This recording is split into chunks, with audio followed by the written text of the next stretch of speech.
Hi. Hi, people. There's, not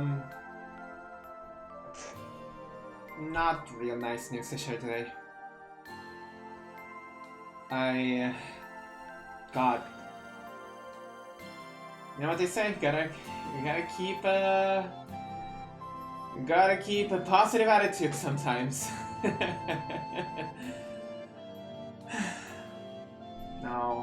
No, it's not like that. Not for today, at least. So, how long has it been? Like, almost over 8 hours since the business meeting of Square Enix ended with the announcement of the cancellation of Kingdom Hearts Missing Link.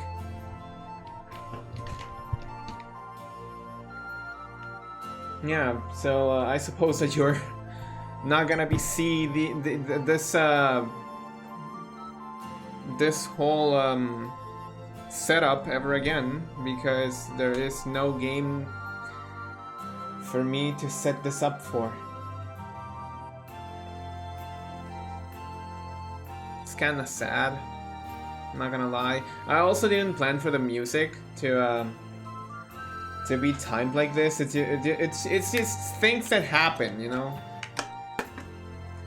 So, for anyone living under a rock, or for anyone not following me on Blue Sky, or for anyone not around the Kingdom Hearts circles, the development of Kingdom Hearts Missing Link has been effectively shut down. This means that effective today, Kingdom Hearts Missing Link is not a thing anymore. It's been completely cancelled. I am in equal parts pissed, sad, annoyed. It's a whirlwind of emotions, really. Because if you've been following me closely, and I do mean closely, you'll know that I've been excited. I was excited about this project ever since its reveal. And losing such okay. I'm having a lot of trouble finding the words that I want to use for this. It's sad times. I know I have to say, like, I gotta remain positive, but it's sad times, and everyone out there saying that, oh, we didn't lose anything. Well, you clearly don't know what we lost. Kingdom Hearts Missing Link was going to be our first fully free game for the masses. Missing Link was going to be that game, and it was going to be pivotal for the time between Melody of Memories, end of development, and Kingdom Hearts 4. And now we won't have any of that. It's tragic. It's tragic because the people out there will tell you what we lost was nothing more than what we lost was nothing more than that Pokemon Go clone. Shut up. Shut up. What we lost was a multiplayer, story-driven, Dead Command Kingdom Hearts action RPG game for mobile that just so happened to have a GPS element in it. Because God forbid developers create unique ideas, pour their hearts, souls, and time into creating a new kind of game only for those little bastards at the back of a classroom to bitch like little babies. I am pissed about it being cancelled. I am more pissed about the people who are celebrating its cancellation. Because you have no remote idea of what it is to not be able to recommend a series like this to the wild masses. And Missing Link was going to be that game. I had friends who I was like, you'll play Missing Link with me when it releases, right? I was looking forward to playing this together with my wife.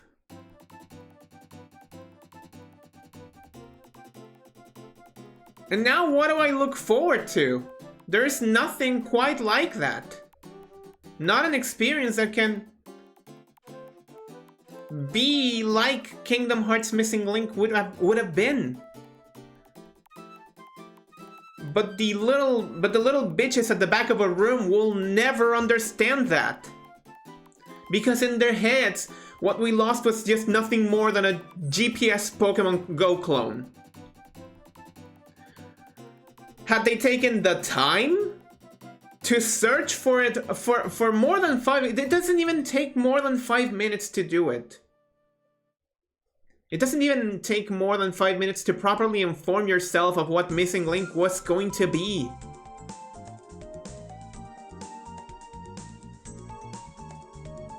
It's sad.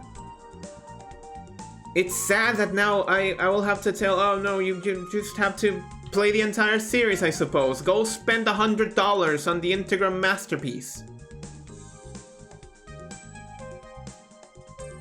Whereas before I would have just told them, oh, it's no big deal. You can just get Missing Link on your phone.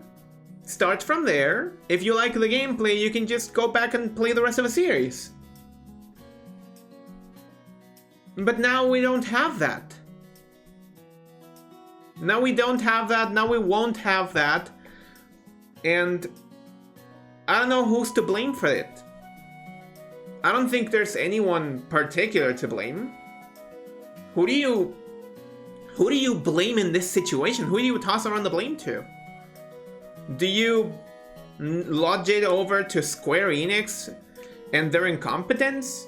Do you lodge it over to Disney and their intellectual property control? Do you lodge it over to those few who just couldn't resist leaking game contents to the masses? Who is there to blame? I know for once that I would like to blame those who were so earnest to share as much misinformation as possible about this project. Yeah, I know the few who were like, oh, Missing Link is nothing more than Pokemon Go. I hope you're happy. In the most cynical way possible, I hope you're happy. I hope you're pleased. I hope that you wanted to have an entire team and their work of over 3 years of active development be shelved like nothing. I hope that you're happy.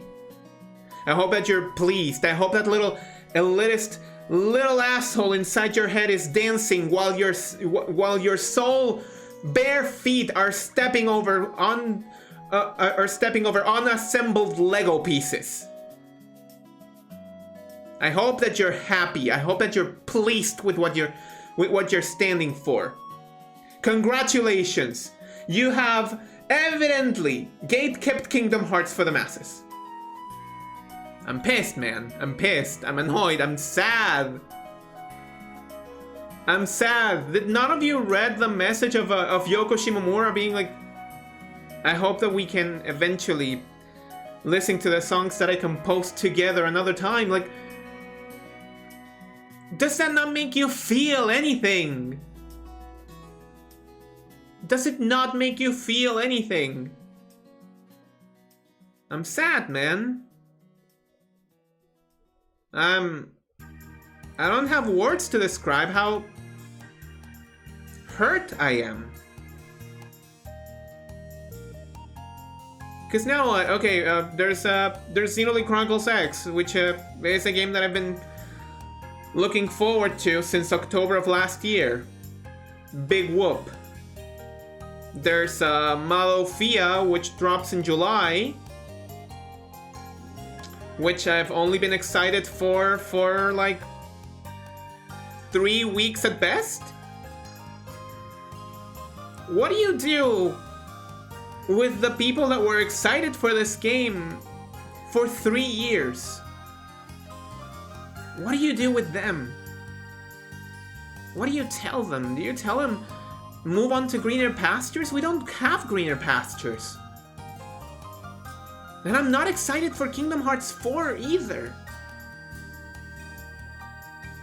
I don't have ways to feel excited for a game that I was sure, that I was certain that was going to happen eventually. Missing Link was going to be special, and now it's gone. It's in words of the youngins, it is so Jover.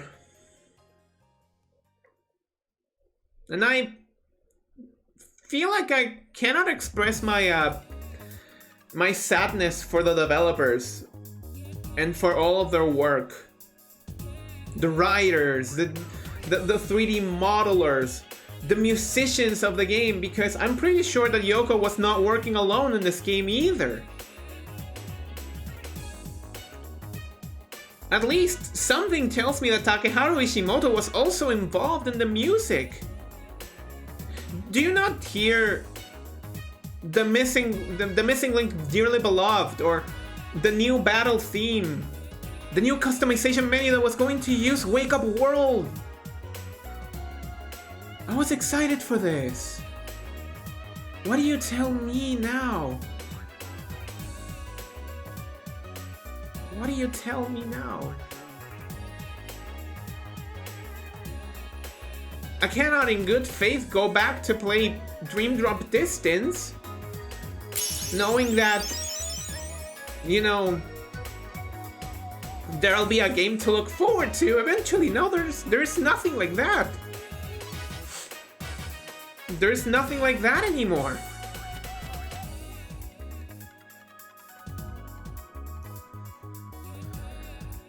I gotta get it out of my chest in some way, form, or fashion. Either make this like a rage single segment before I actually start talking about what I wanted to talk about. Also, thank you for the follow. Gotta try and stay positive in these days, right?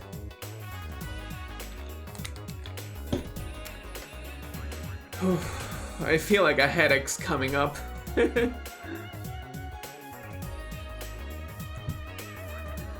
But yeah, I was excited for this. I was so looking forward to, you know, going on commute, just booting up the game, seeing what I have around me, coordinating trips to go level up somewhere, especially now with Pokemon Go's acquisition by literally those who are holding Monopoly Now, which is like one of the worst games ever released.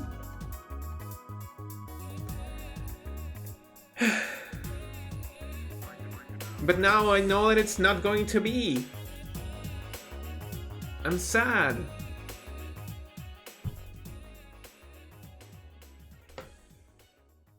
At the very least, we... Unfortunately, I can't stay for long because I gotta get back to work, but I wanted to leave you a follow, King. Hope they get scolded. Thank you. Thank you, that means a lot in this moment. That means a lot. Thank you.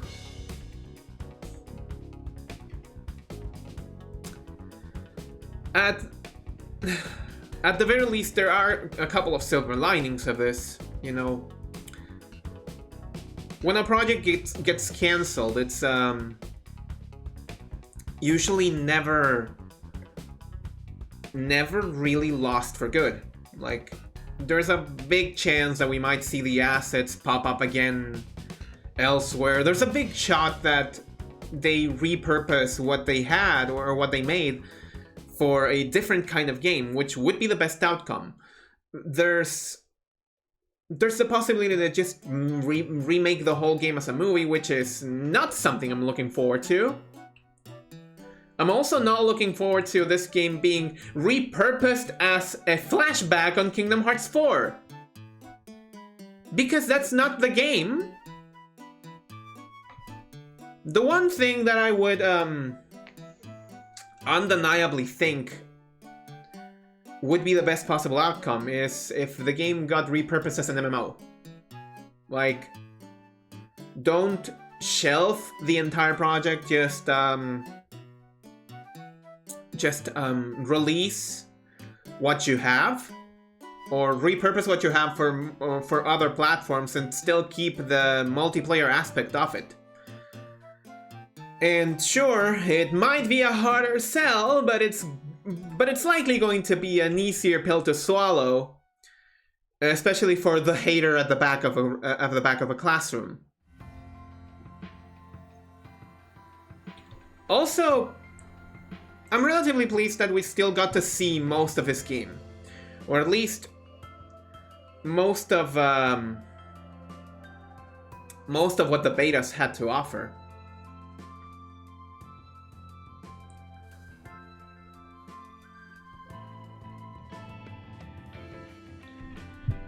Because what the betas offered was promising, it was hella promising.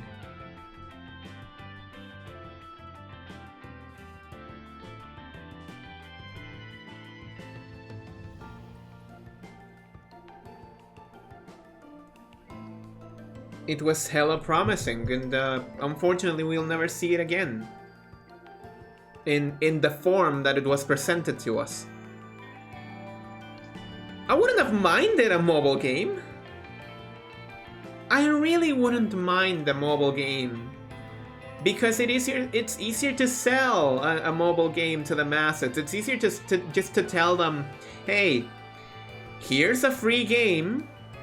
Here's a free game that you can try out in your free time. It has a story, but you know, you don't need to know anything about the franchise to get in there.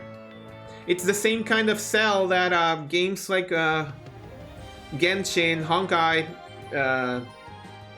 Zenless do already, because do you mean to tell me that you need to know everything that happened in Impact 3rd to get started with Genshin? Of course not.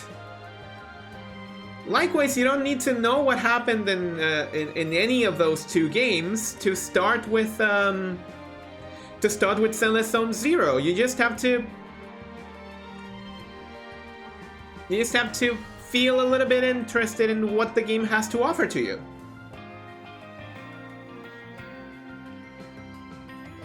I had to adjust my glasses out a little bit. I think getting it out of my chest like that helps a lot. So, I lost my train of thought.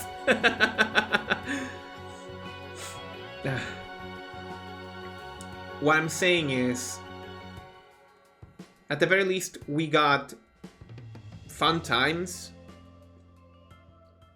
And I'm really glad that I got to be witness to one great community forming around the development of Missing Link and around the theories and all of that juicy stuff, you know? And I hope that eventually we can see that again, because why would they shelf it over? It's not really wise for them to try and shelf it over. Whew, whew. Boy, I kind of needed that.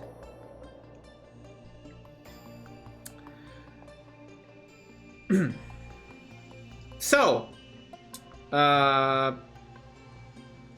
this is going to count for the Kingdom Hearts stream of today.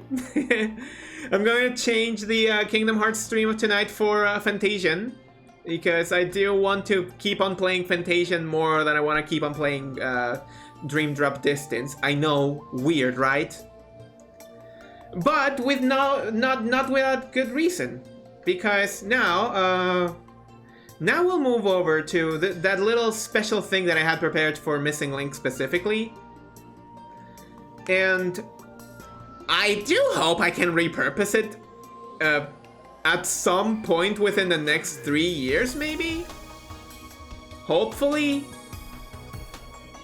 Perhaps? Please. Square, if you're out there, Disney, if you're out there,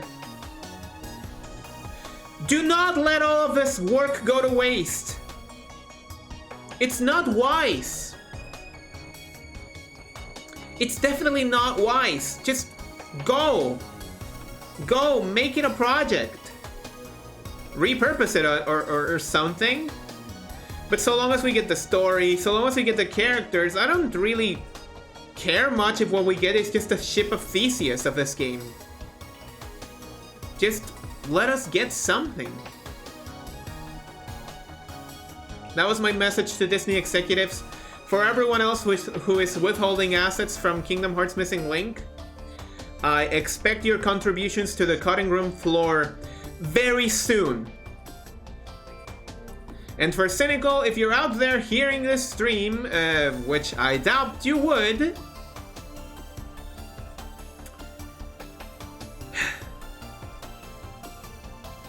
don't dingle-dangle keys in front of people anymore. Alright, with that being said, we can go over to our next little thing. I'm gonna put a stop to the music because I want you all to experience it with me. This is going to be the first proper introduction of this layout. So without further ado, there we go. Look at this! Isn't this pretty?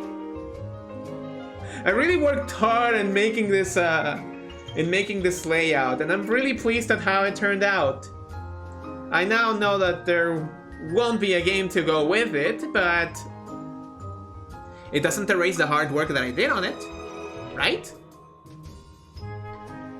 My nose is itchy, and my glasses all get misaligned. Yeah, it's very, very weird. So what we're gonna do now is we're gonna be making 2 tier lists of Kingdom Hearts. I call them the objective, which is damn it. Wait, why is why is the one with the objective list not showing the mouse? I want okay, now that the subjective is on the right side. Got it. So, tier list 1, yeah. There we go. We have the objective tier list and the subjective tier list. The idea is that now I'm going to talk about each and every Kingdom Hearts game that I've played with the knowledge that I'm basically caught up for anything that ever comes from the franchise in the foreseeable future. So what's gonna happen is we're first gonna put down the games that I'm not gonna be talking about. We're not gonna be talking about the first Kingdom Hearts. We're not gonna be talking about the original Kingdom Hearts 2 or the original Kingdom Hearts 3.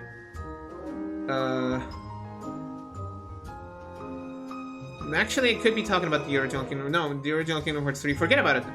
Forget about it. Kingdom Hearts 3 has to be there. It has to be there.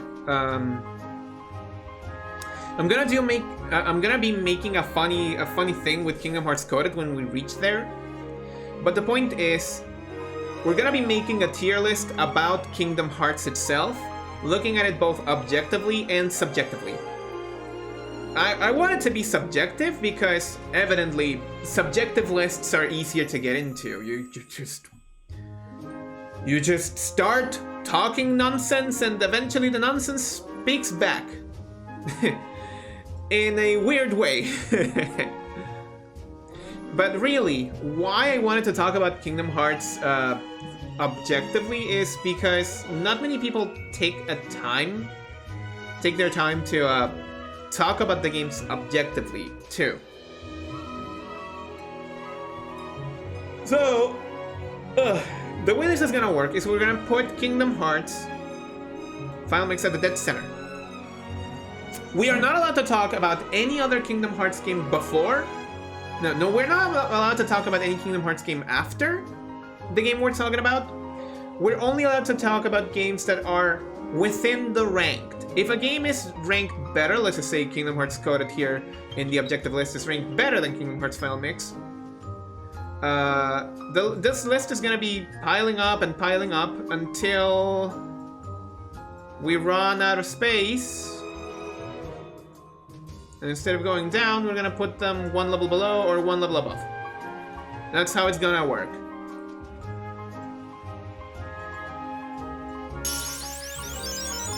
That's how it's going to work.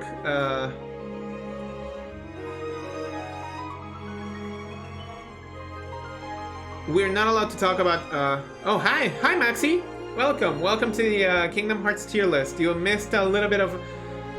You missed a little bit of rambling and a little bit of tears. But welcome. I hope you find my Kingdom Hearts takes a little bit not bad.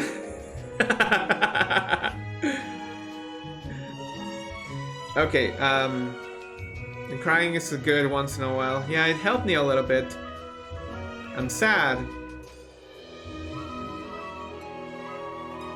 That's the end of it. I'm just sad. Okay, back to the tier list. We're gonna be looking at it on release order.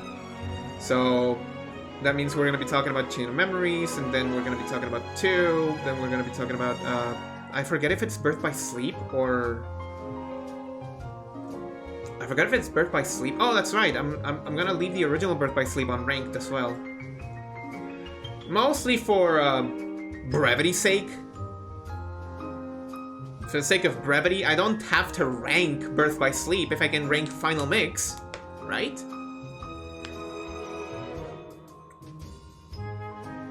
I do have one thing that I have to talk about with Union Cross, which we'll get there when we get there. And I do have to be funny and talk about Recoded as well. That also means Re-Chain Memories, because we did play it on stream. We did play Re-Chain Memories on stream. Oh wait, this list doesn't have HD. This list doesn't have HD Dream Drop Distance. Why does it not have HD? Okay, I'll also talk about HD Dream Drop when we get there. Which means that HD Dream Drop does not exist here in this list at all. By the way, the seamless loop of the Missing Link Scala at Kylan theme, yeah, I basically spliced it up myself. If you want it, I can post it later on. Just consider the latest game iteration of a game. It's like I said, we'll get there when we get there. We'll get there when we get there. So, since Kingdom Hearts is our first game in the spot, I do have to say that Kingdom Hearts is definitely a video game that was released. Oh wait, let me put Aldino a little bit further. There we go. Aldino is a good. We love you here. We love you! Okay. Kingdom Hearts was definitely a video game that released in the year 2000. Oh wait, no, it's 2002. And if I'm being honest, I had to play Kingdom Hearts twice. Because at first I was like, I'm not vibing with this, I'm not vibing with the camera, I'm not vibing with the lock-on, I'm not vibing with the combos, I'm not vibing with anything. And you can blame me starting with the other games in the series before. I don't have to defend myself here. I played these games out of order. But then when I played it again, I was like, I still have problems with several of these elements, so of course, I still feel the same. I still feel the same about it. But now I see the vision. Like, I understand the story. Totally fair. Yeah. Now I understand the story. Now I like what they did with the game itself. Like, this whole mysticism about it. Because back then, I'm pretty sure that people had like nothing to look forward to. They had no expectations about what Kingdom Hearts was going to be, only that it's a weird crossbreed between Disney and Square Enix. But now if you look at it like 23 years later, evidently Kingdom Hearts 1 feels like the clunkiest of a bunch. I do have to say that, objectively speaking, it's a good game. It is very clunky to get into nowadays, unless you absolutely know what you're doing, or unless you have someone at your side who can be like, oh yeah, you should do this, you should do that, you should approach it from this angle. Like, try and telling a newbie player to just go with the sword. It's not gonna end well. You know? It's not gonna end well. They're gonna continue dying and dying and dying. I know that because that happened to me. I picked the sword when I started playing. Because I thought... I played Kingdom Hearts 2.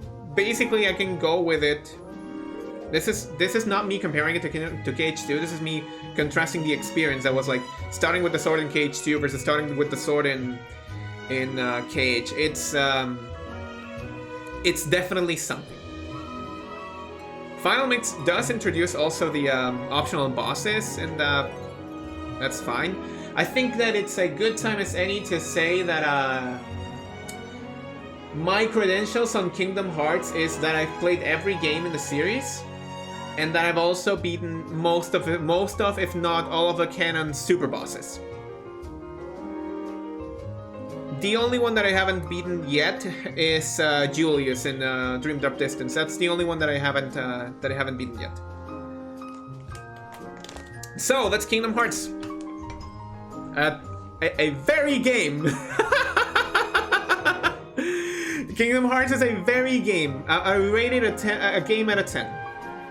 Now, is it objectively better than Chain of Memories? Like, if you take the whole package, is it objectively better than Kingdom Hearts Chain of Memories? You fucking bet it is. You bet it is. It is objectively... There's no doubt that Kingdom Hearts Chain of Memories is not better than the original Kingdom Hearts. Not to me, though. To me... And now I get to talk about, now I get to talk about GBA Chain of Memories, not about Re-Chain of Memories. I get to talk about GBA Chain of Memories.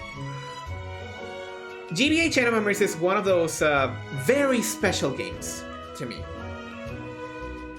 It's very special because it was my introduction to the series.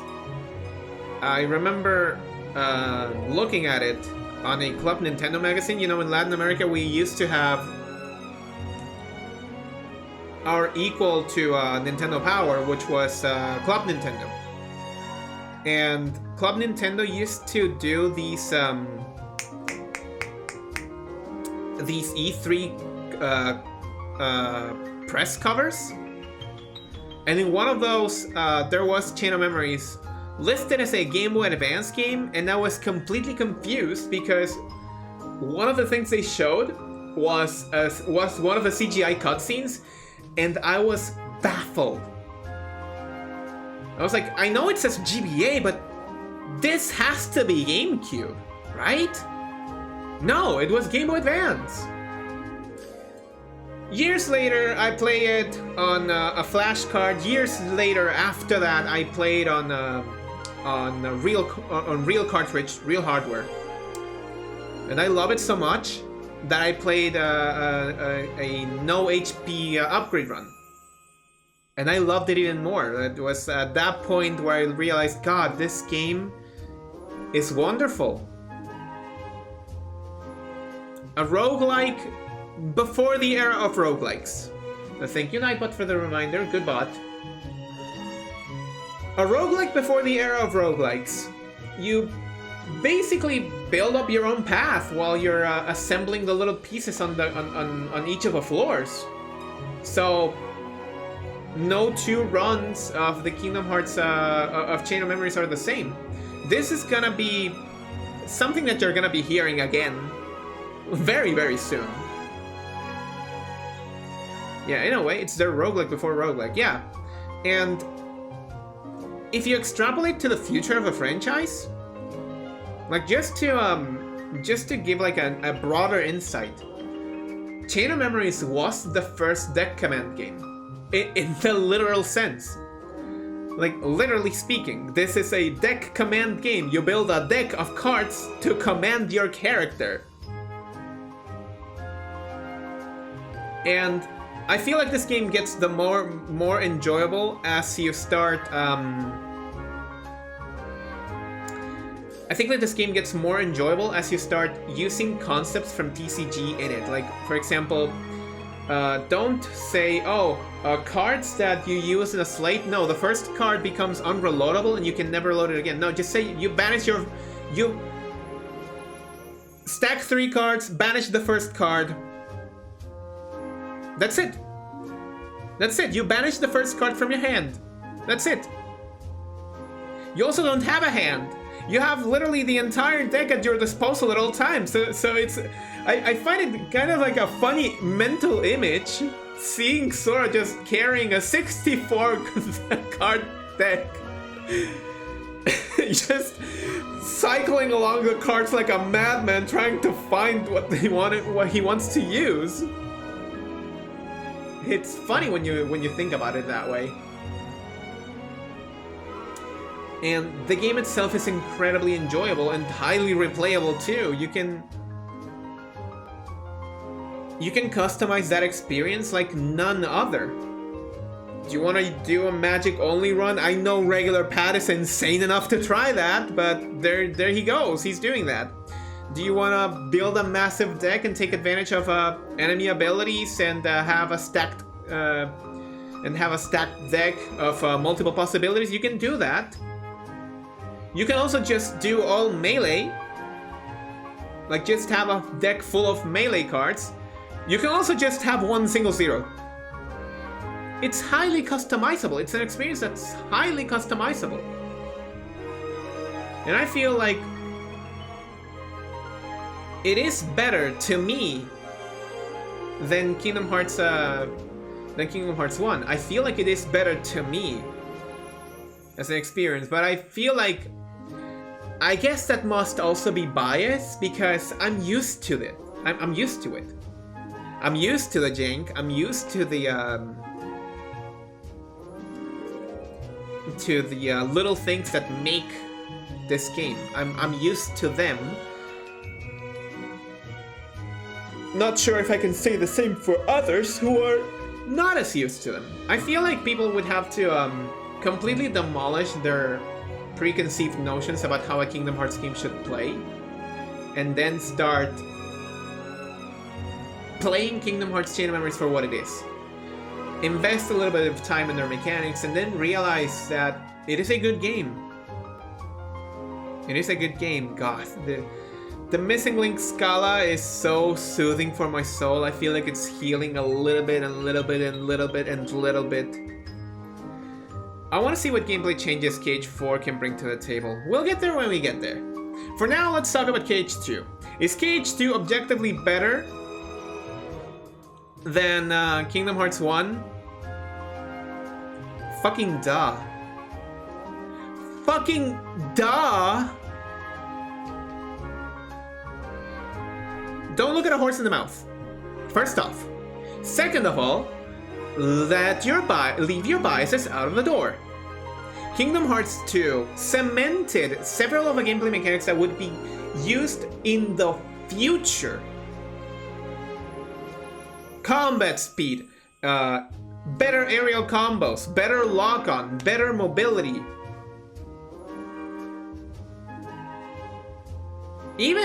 It even has some variable combos, like if you press block while you're in the middle of an attack, you can just swipe up. Or if you press block while you're in attack at the air, you can slam an enemy down. I don't see other games doing things like that with only one attack button, because usually games that do those combo modifiers have a light and a heavy attack. You know? Cage tier list. How do you feel about the recent announcement that Missing Link is now going to be a Missing Link? Shut up! I'm hurt. I'm sad. I'm doing this as a method of grieving. But also howdy, howdy Carb. Welcome to the stream. I hope you don't feel scared off by me. By that. It's not meant to be personal. I promise. I promise it's not meant to be personal. It's just me.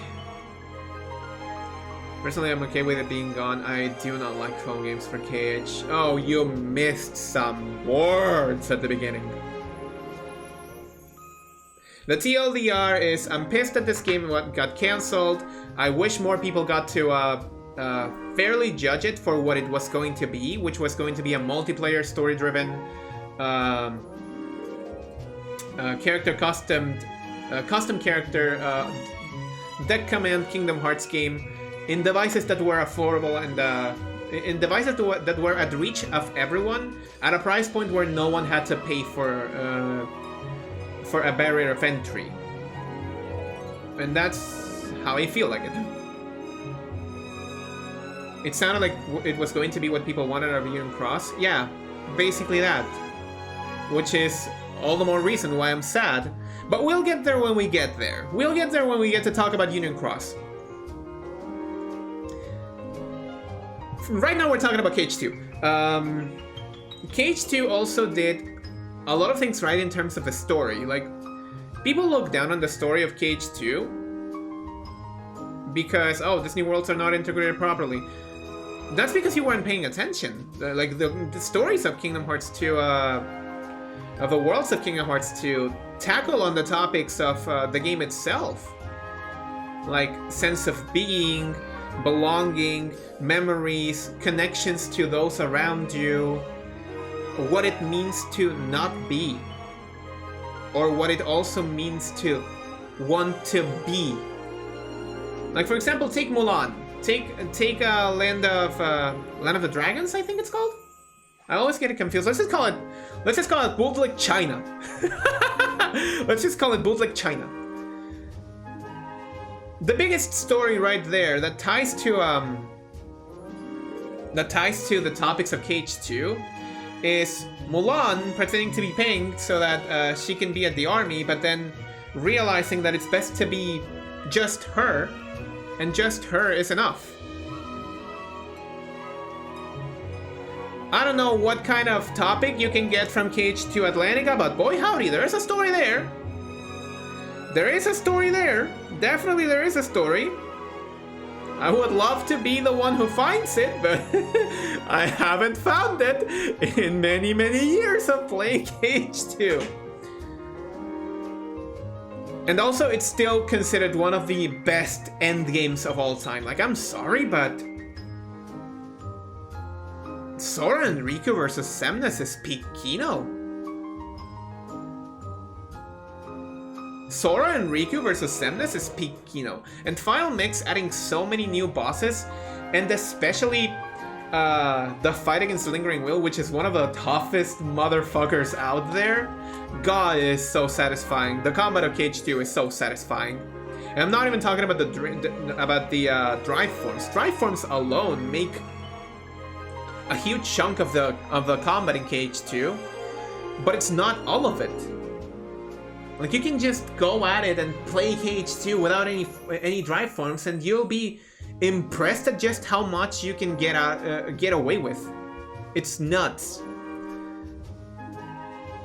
Do I feel like it's better than Chain of Memories? Oh my god, this is going to hurt me. Or hurt my credibility, maybe.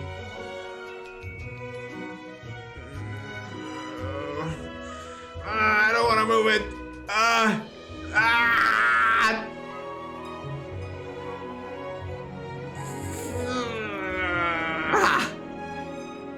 I don't think that it's better than Chain of Memories, no. Like, I have fun with it. But that's the thing that I said about Chain of Memories before. Like, I feel like Chain of Memories is an eternally replayable experience. Not so with 2. With 2, you're bound to the level progression, the stage progression, and the world progression. Which means that you're always going to get the things that you get whenever you get them. In Chain of Memories, if you make a deck stack full of fire, and, well, you just got at a fight with Red Nocturnes, what are you gonna do about it? Well, guess you die, but that's part of your unique run. In KH2, you cannot customize it further than no experience, no abilities, or no modifiers. You cannot do that. At some point, you're gonna run out of options. I commend KH2 for being a fantastic groundwork for the rest of the franchise. I do not like it more than Chain of Memories.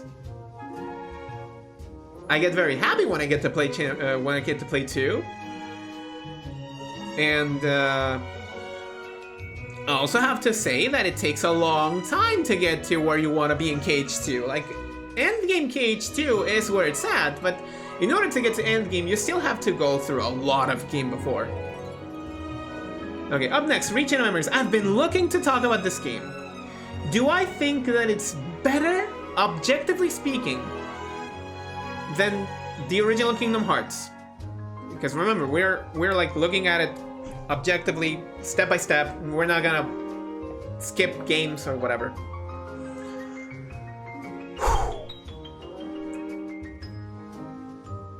I do think, objectively speaking, that the presentation of a game, the music, the whole aesthetic of it makes it at least better than Chain of Memories.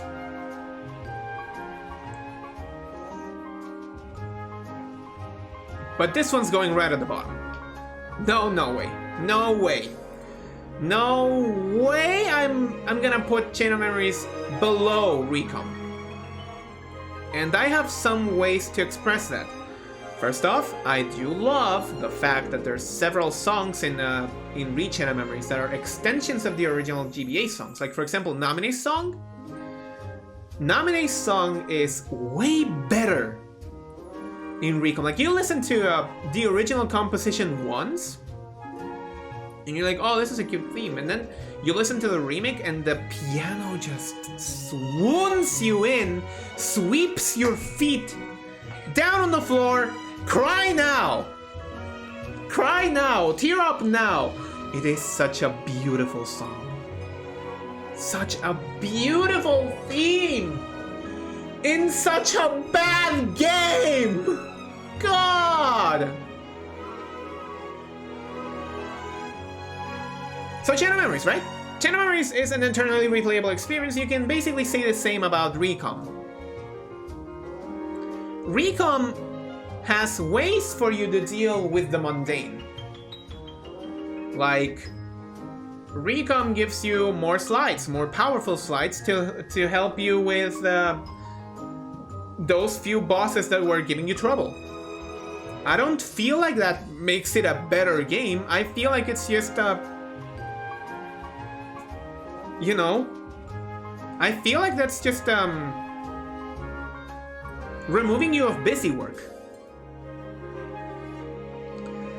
The only thing that I've heard people despise Recom is how the Platinum can be a bit of a slog due to high reliance on RNG elements, aka getting all cards. I can understand that, but my main complaint about Recom is that it doesn't make the combat of Chain of Memories feel better. Because now you have all of the things cluttered. Like, you have a Game Boy Advance, right? You have A, B, L, and R. With those 4 buttons, you can basically play the entire game. And of course, you have to And of course, if you're remaking the game, might as well add a fifth button for dodge roll. You know what? That's completely fine. That's completely fine. But then you get to mess around with how the game feels and controls, because now you have to add a lock on, and now you have to just in case, let's just add a cancel stacking button. And while we're at it, let's just change how stacking works in general. And now you have to use a stack button instead of just pressing both buttons at once. And while we're at using, you keep adding stipulations over stipulations. Like, I understand that it's a better visual game. Experience-wise, ReCom is worse than Chain of Memories. That's me speaking. If I see the objective list, I say, yeah, sure, at the end of the day, it's just a matter of preference. Whether you pick the pixel game or the 3D game that comes bundled in with the HD 1.5 plus 2.5 Remix collection, that's up to you. It wouldn't be up to me to decide. But if it were me, I wouldn't touch ReCom again, ever! I finished both runs of the game in record time. Riku's campaign was in record time too. Because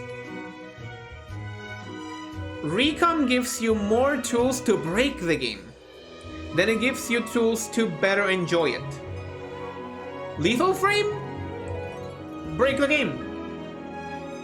Raging Inferno? Break the game. Tornado? Break the game. Like, the GBA players were completely fine with just Judgment Raid, Sonic Blade, and a little bit of Ragnarok, but now you put all of these other things that break the game, and also duels in the Riku campaign. Duels are there to make the reverse campaign manial. It's manial. It's just busy work now. Once you master out duels, it's busy work. It makes ReCom a mash, let's just say mash stack, because you can have triangle, you can have Y, you can have X if you're a psychopath. Playing the cloud versions of Kingdom Hearts, you can have X if you're a psychopath. It makes Chain of Memories a busy work. And I don't think it's a better game. At that point, I don't think it's a better game. Okay, enough about ReCom. God, it feels nice getting to finally get that out of my chest. I've been holding onto this review of Chain of Memories ever since I finished streaming that goddamn game. But now I get to talk about it with you in the crowd. Okay, next game. So next we have Days. Oh boy, I'm gonna start with the subjective one. Days is better than Chain. No, I'm not taking critiques on this one. I am not taking critiques on this one. Days is better than Chain of Memories. To me, at least. Because I'm a snob for handheld releases. I'm a snob for handheld releases. I just love my handheld releases. And I feel like Days as a video game has so much value.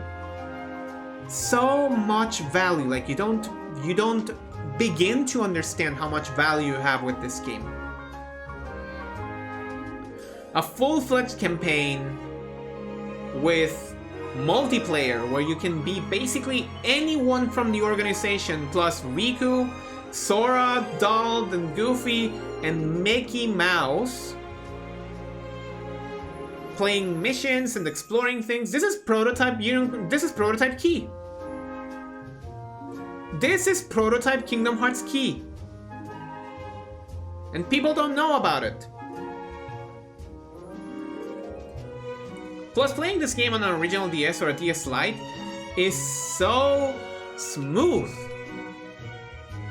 Like, you have to give it credit to playing games on original hardware. It changes your experience and your perception of the games themselves. because playing them on hardware, it gives you perspective of how the game is supposed to function. I'm not saying that everyone just has to advocate for what I believe is the proper way of playing these games, but if you're ever at the chance of playing Days on console, like playing Days on a DS, DS Lite, DSi, or even a 3DS, go for it. Fucking go for it. Because Kingdom Hearts Days is Kingdom Hearts 2 Lite. And now we get to talk about objectively. How do I feel objectively about Days? I feel like it is a better game than 1.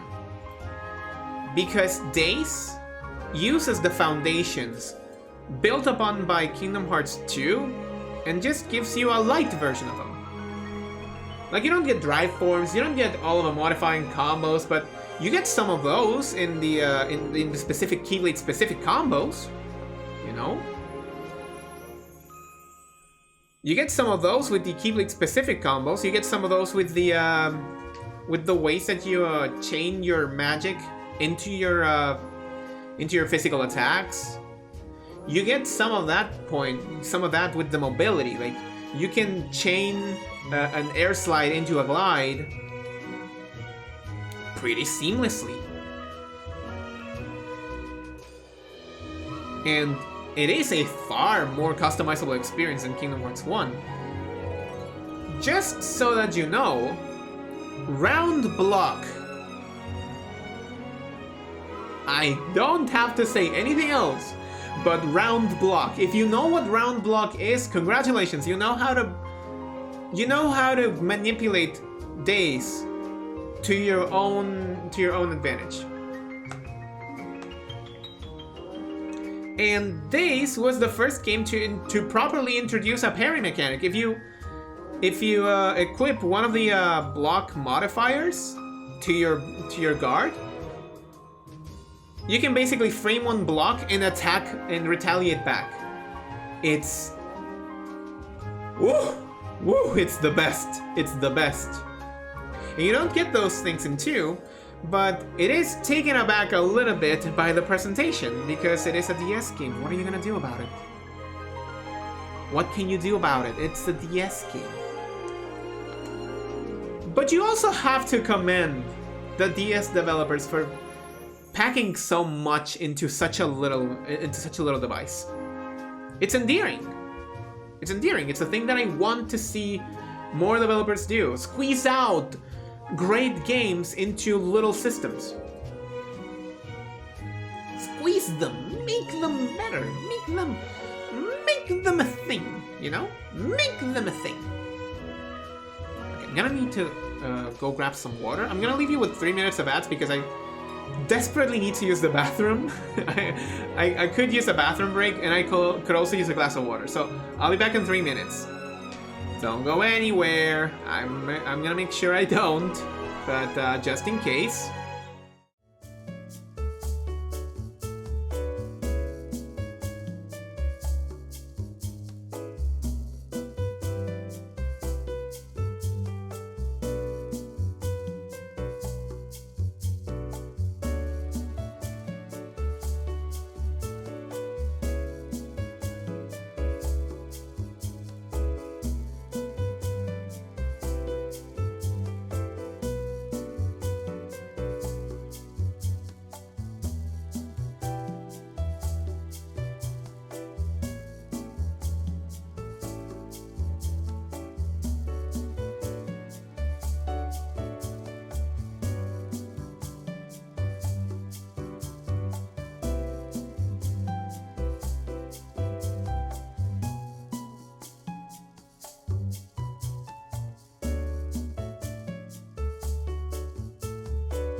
Okay, I've returned.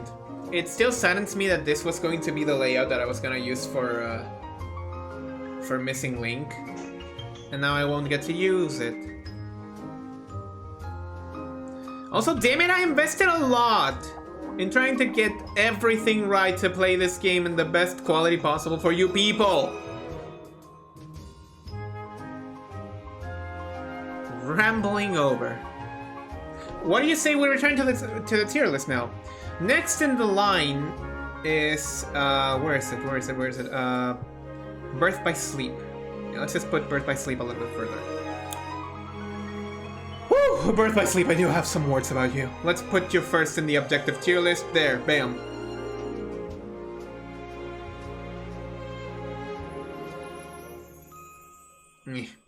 I feel like it's a toss-up, objectively speaking. Whether or not... Whoa, tier lists! Yeah, welcome, Purple. I feel like it's a toss-up between whether or not Days is better than Birth by Sleep. I feel like I could just put them on equal level, you know? I feel like I could just put them on equal level. Definitely on equal level. Because... Positive points aside, positive points, it's all about positive points. Positive points. Think of positive points. Birth by Sleep was the first game to introduce multiple playable campaigns. No, it wasn't. That's Chain of Memories. Well, Birth by Sleep was the first game to introduce multiple playable characters with distinct playstyles. No, it wasn't. That was Days.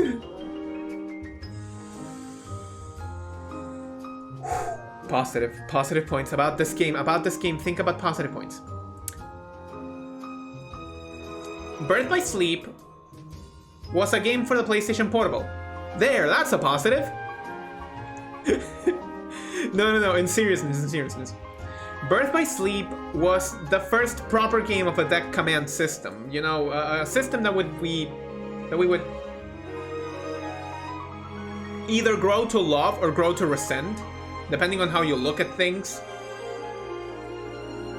By the way, how do you like this layout? It's a good layout, don't you think? I think it's a good layout. I like it. Anyway, it's great. Yeah, this is what I was gonna use to play Missing Link.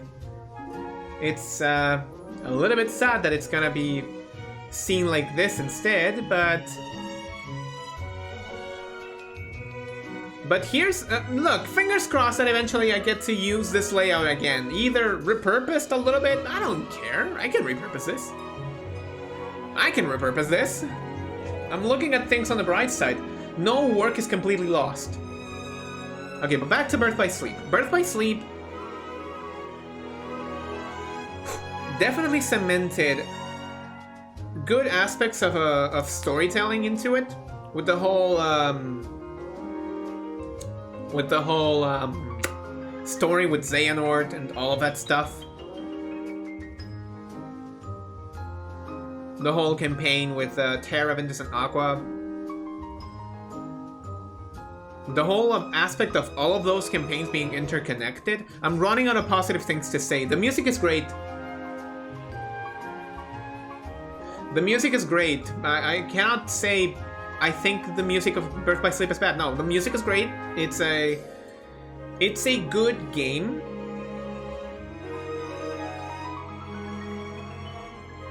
If you look at it from an any perspective. Because, and I'm not gonna sugarcoat it, I feel like I don't like Birth by Sleep at all. I don't like it. I don't like it at all. I don't like it in this house. I don't like it with a mouse. M-I-C-K-Y-M, well, fuck you. See, I knew I had to make two tier lists so that everyone could be like, oh yeah, I agree with you on this point, and I definitely don't agree with you on your version of a tier list, but I can kind of respect the objective one, you know?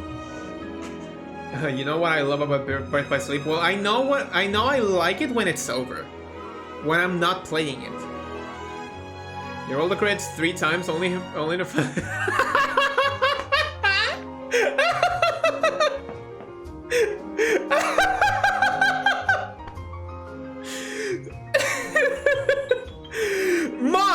Mods, give IVAP to this motherfucker!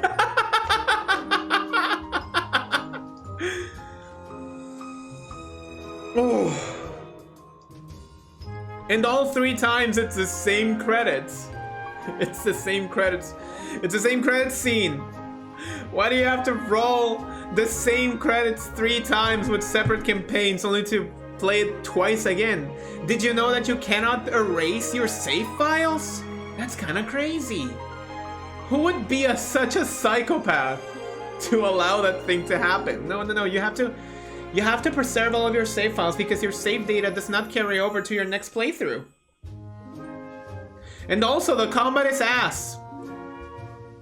Combat in Birth by Sleep is ass. Your swinging speed with anyone but Ventus is so sluggish, so slow that you always get caught up in startup.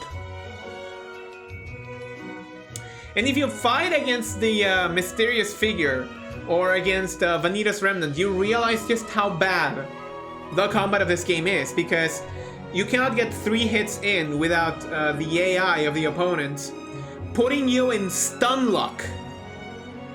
Like, go and tell me to my face that that's fair. That that's completely good.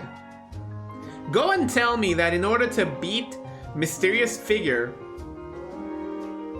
you have to just use the surges. Just use Surge! Why use anything else? Just use Thunder Surge. A combination of Thunder Surge and Remote Mine. Just use that and you win. That's boring. That's boring, that's lame. That's boring, it's lame, and that means that this game was not properly coded. That the developers put Mysterious Figure as a punishment for those in the future who would be celebrating the cancellation of Missing Link there. There, I said it. I'm still pissed, man. I'm still pissed. Let me cope in my... Let me cope with this loss in ways that I find unhealthy. It is unhealthy. Anyway, I don't like Birth by Sleep. At a gameplay level, at a mechanical level, I don't vibe with this game. I feel like it's completely garbage. Your swing speed is bad. Your reaction timing is bad. You cannot block out of a dodge roll. How do you not dodge? How do you not block after a dodge roll?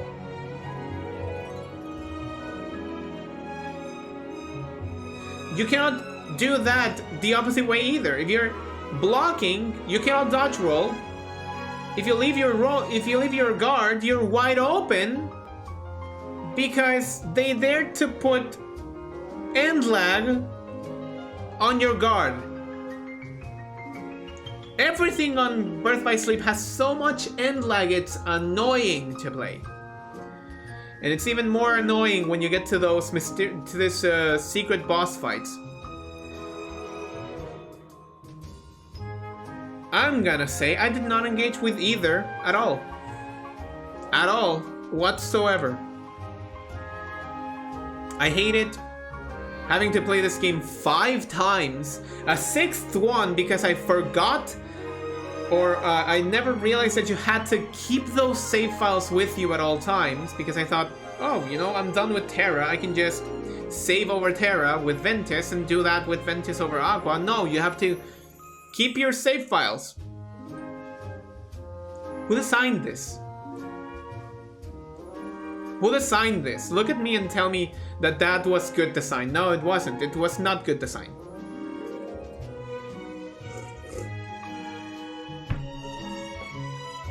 It is not good design. With Rechain of Memories, at least I feel like I have a sense of familiarity playing a game that I like, and I can get some enjoyment out of it. With Birth by Sleep, I just feel irate. I just feel mad that I have to play touch this game one more time. No, forget about it. I'm not going to. As the youngins would say, fuck you. Definitely fuck you. Okay, Next game in the tier list. We're gonna be taking a look at Kingdom Hearts Recoded. This is gonna be a weird one because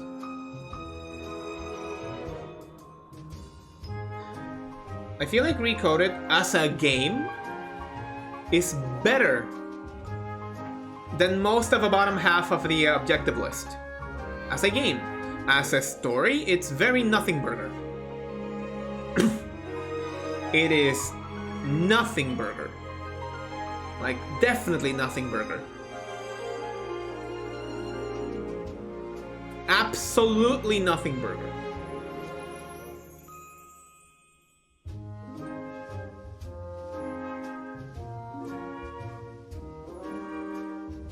Absolutely nothing burger.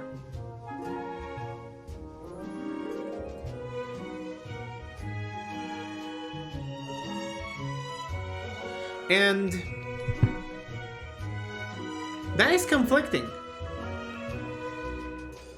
Because for as much as I can say about Birth by Sleep, at least I know that Birth by Sleep has a compelling story and narrative that builds up properly for the future of the franchise. With Coded, I cannot say that. And the funny part about it is that I now can say it even less. Because the one game that was gonna grab all of the topics that were presented to us in Coded is gone. It's gone. Dang, I'm sad again. But anyway. Recoded is certainly a video game. Its story is not better than the original, or any of these four, or any of these two for the matter. But if you judge it as a video game, let's judge it as a video game that you can put on your DS and start playing right now. And I say that the experience is comparable to the first Kingdom Hearts. Hell, I would say that the experience is slightly better than Birth by Sleep. But I'm gonna put them here. I'm gonna put Recoded right there. Like right there. Right in the middle. And that goes double for here. Because I do like playing Recoded more than I like playing the original. It's a weird case because I understand that the gameplay is better than Days. It is definitely a better gameplay experience than Days. But I don't know. I don't like the game as much. I don't know. I don't know. I like the game play of it. I feel like the story is just laughable.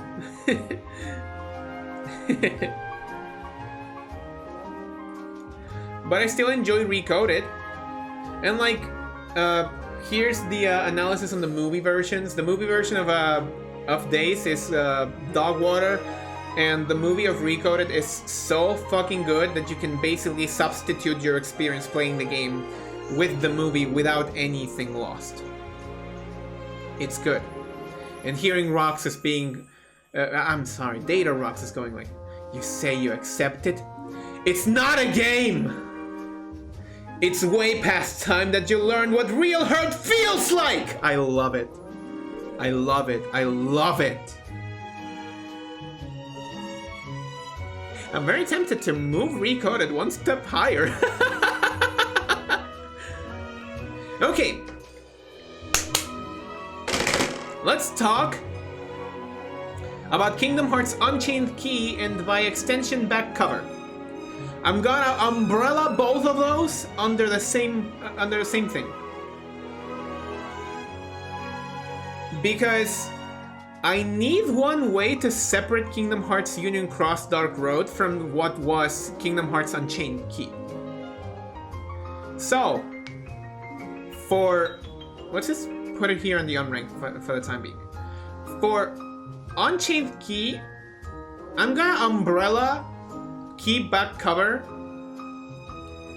as Unchained Key with Union Cross pre-merge, and I'm gonna treat Union Cross Dark Road as just Dark Road and basically Union Cross 5.0.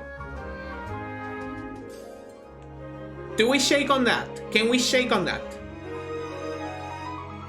Can we shake on that being the way that we treat these two entries? Because I do want to talk genuinely about Union Cross without having to delve into the cancellation and the sunset of Union Cross. So do we shake? Do we shake on that? Good, we shake on that. So, of course, before we get to that point, we first need to talk about 3D. Because the rest of the order looks a little... Oh wait, Union Cross is right there. Never mind, forget what I said. Forget what I said. Union Cross is right there. I can talk about both sides separately. I don't need to talk about Union Cross Dark Road. Umbrella under Union Cross Dark Road. And I don't need to talk about Union Cross Dark Road, Umbrella under Kingdom Hearts Unchained Key or Key back cover. I can just look at the movie as its own thing. Okay, so let's order the last couple of games. Yeah. Yeah, that's basically it.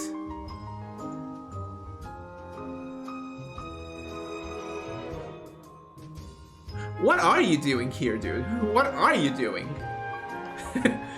No, seriously, what are you doing? You know what? We're going to put Coded and Unranked. There's no way to play Coded nowadays. Like, you can watch the movie. The movie is really good. If you watch it on redacted platform, you get the movie without the musics.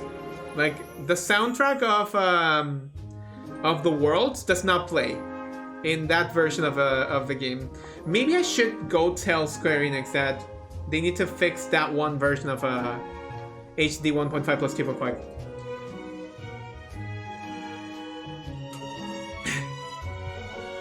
Thank you, Saribot.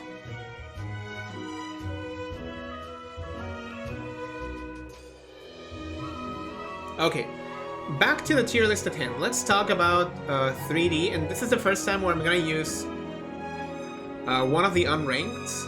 I'm gonna use this unranked. I'm gonna use the original Kingdom Hearts as the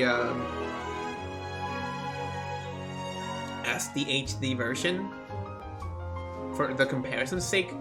Objectively, oh boy, it's hard. It's hard to rank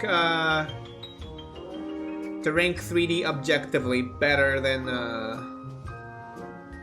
Birth by Sleep. It is a mess. I decided to swap them around because at the end of the day, you get more game out of Birth by Sleep than you get with Coded with Days.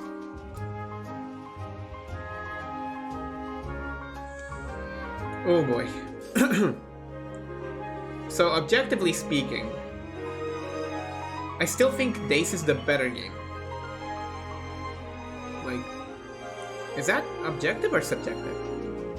I'm lost.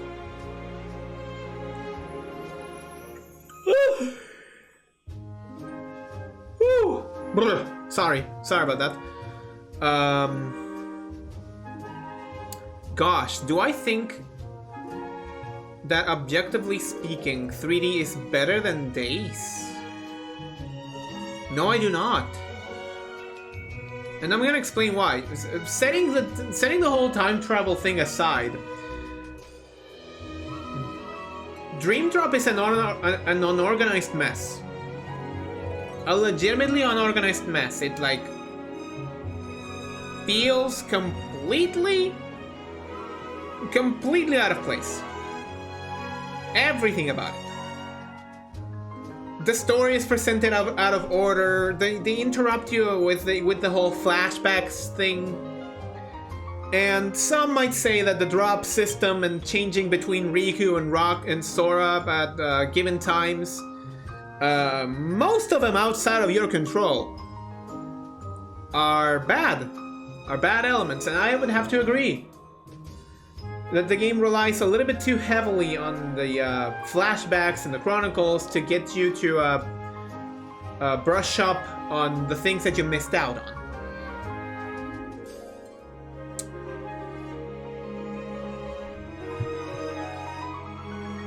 I don't know, I still like it more than the original Kingdom Hearts, and I definitely like it more than Birth by Sleep. And playing 3D, and I'm gonna be specifically talking about 3D here. 3D made me realize that.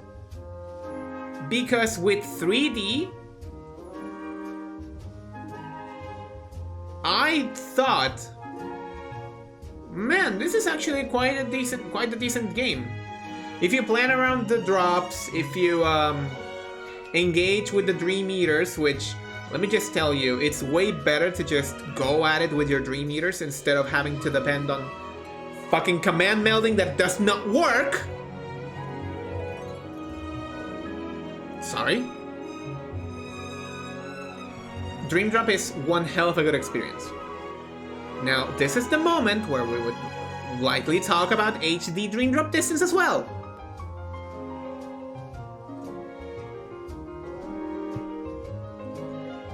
I'm gonna just put it on the on the subjective list, because objectively speaking, HD Dream Drop distance is just Dream Drop distance again. There is not a benefit to it. Not a benefit to it. The benefit is that you just now have it on more accessible platforms, but it's the same exact game. Maybe a couple of commands more or less, maybe a couple of Dream Eaters more or less. But the TLDR about HD Dream Drop is that it's once again the recon problem. What the fuck is wrong with you?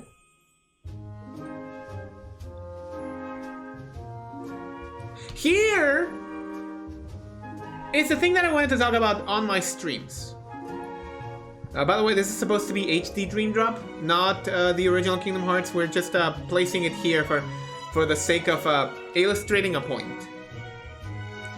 It's either here or here. It's not below Dream Drop. It's not below Birth by Sleep by any reasonable means. Kingdom Hearts Dream Drop distance for the Nintendo 3DS released with CirclePad Pro support. With CirclePad Pro support, you get 2 buttons added to what you can do, and one of them is Reality Shift. You can Reality Shift with a button press. A simple button press. Why did they change it to Jump and Command in the HD version is beyond me, and it's bad design. It messes with you. I don't care about the changes to the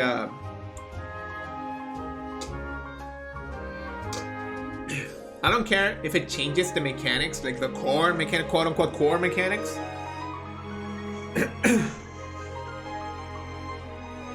Of how the game feels to play. I don't care. I don't care, because inevitably you took something that was working fairly well and you made a concession about it, and now it doesn't work as well. How do we feel about that? How do we feel about that?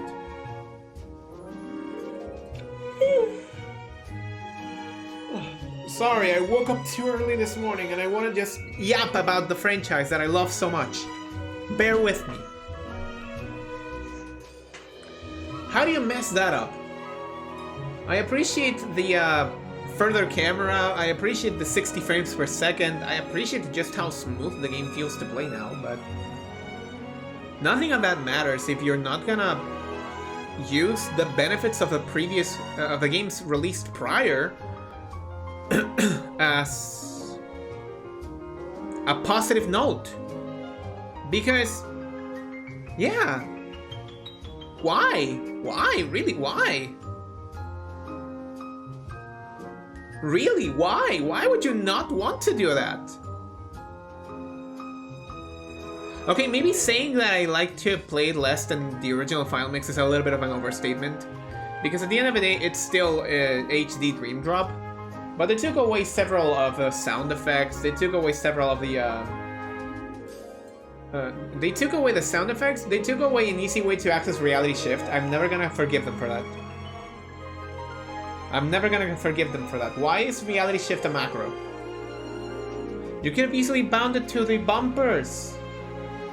You redesigned how the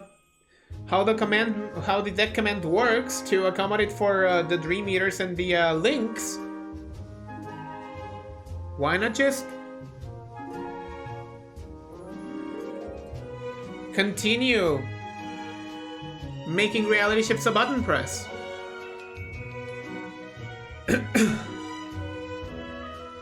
I don't think I enjoy it more than Recoded. I still do think that Recoded is the best of the deck command games. Or it would have been second best, but we know how that ended. Okay, now I get to talk about Union Cross, the game that is completely loathed by everyone in the community. Everyone loves hating this game. Everyone loves pissing on this game.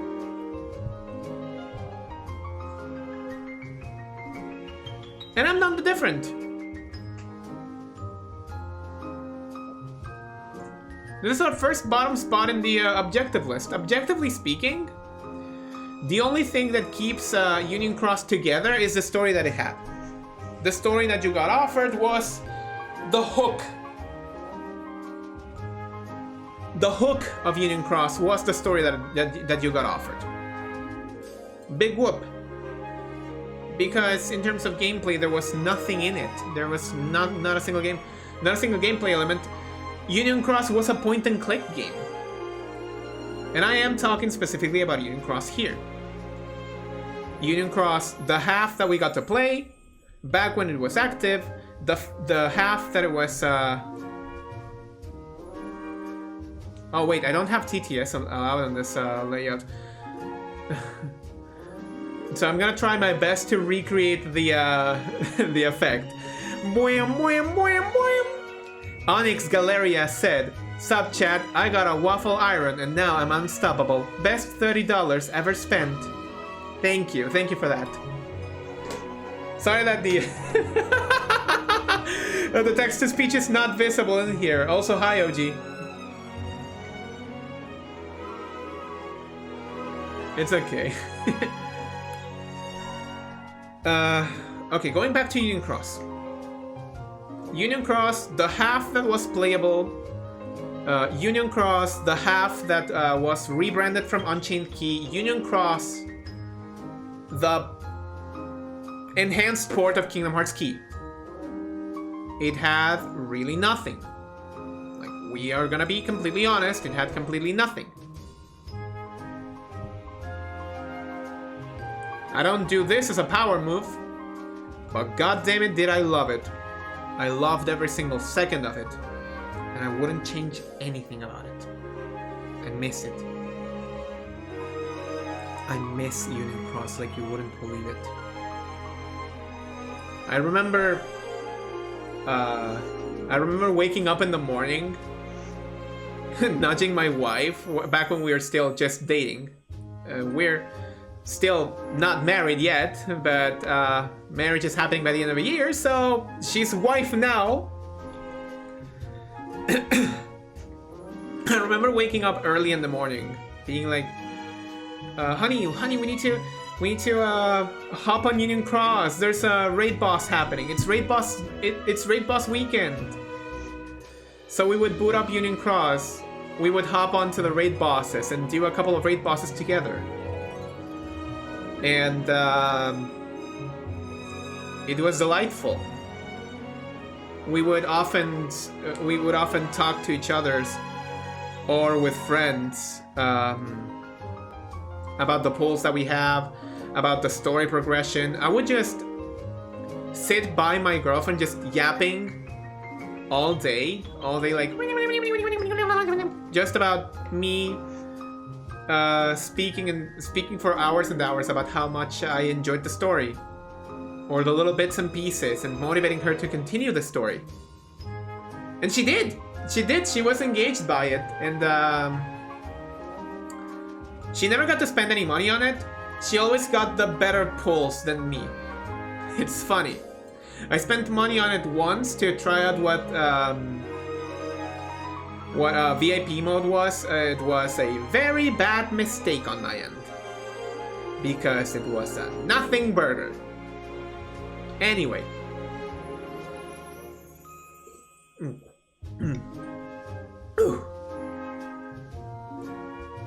Fast forward to the rebrand to Union Cross, and we realized that we both missed how the title screen was, how the Dearly Beloved was the key version. And the key version of Dearly Beloved is actually really good. It's actually really good. I recommend you listen to it. It's on Spotify. It's on Apple Music. You can listen to it in the Kingdom Hearts 3 Compendium soundtrack, because in there, there's the other songs included.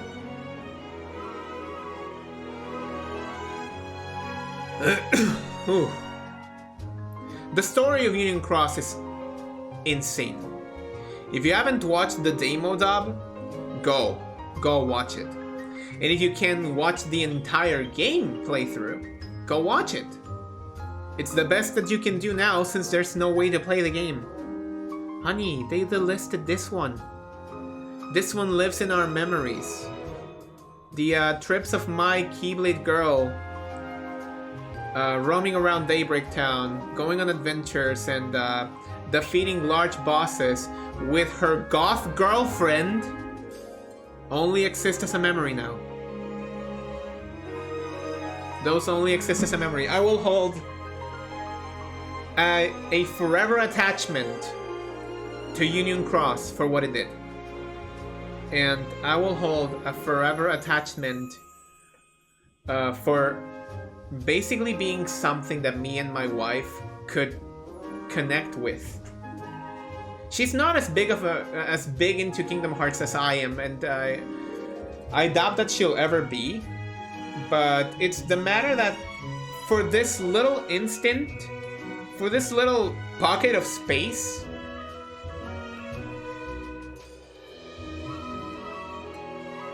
that was our game. And our game was good. It was good. Those were good times. Those were good times. I know that Union Cross is a piece of shit. I know that Union Cross was a very, very bad gacha. I understand that it was just not what people expected, but to be fair, to be completely fair, it filling the blanks of Key, to have its story available on other platforms, was a huge kudos for me. Like, you have to respect the dedication of putting the story of Key in other devices and making it widely available, to the point where it even released internationally. That's commendable. That's commendable. I know that many don't have positive things to say about Union Cross. I do. It was special. It was special, and I do miss my Keyblade girl. But I would like to believe that she and her goth girlfriend are somewhere out there, drinking tea in Daybreak Town, living their best life. They're just together forever now. From that little sour note into oh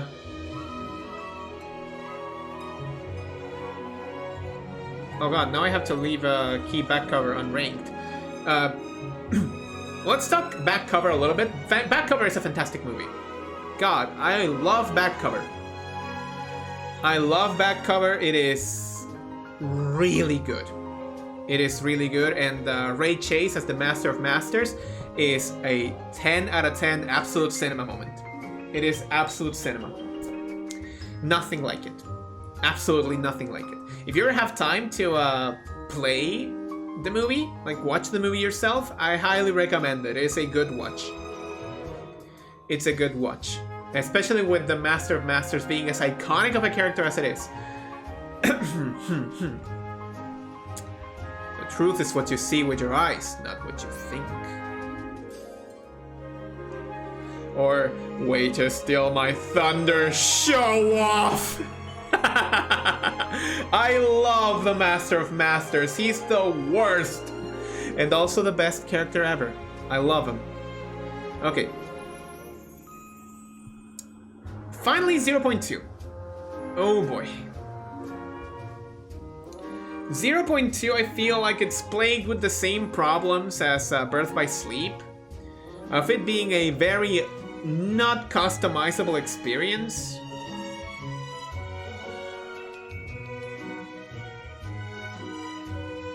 So I don't know where to put it. I really don't know where to put it. Do I put it next to KH3 because it is technically tied to KH3? Do I not put it next to KH3 and treat it as its own product? Because that's what it is at the end. 0.2...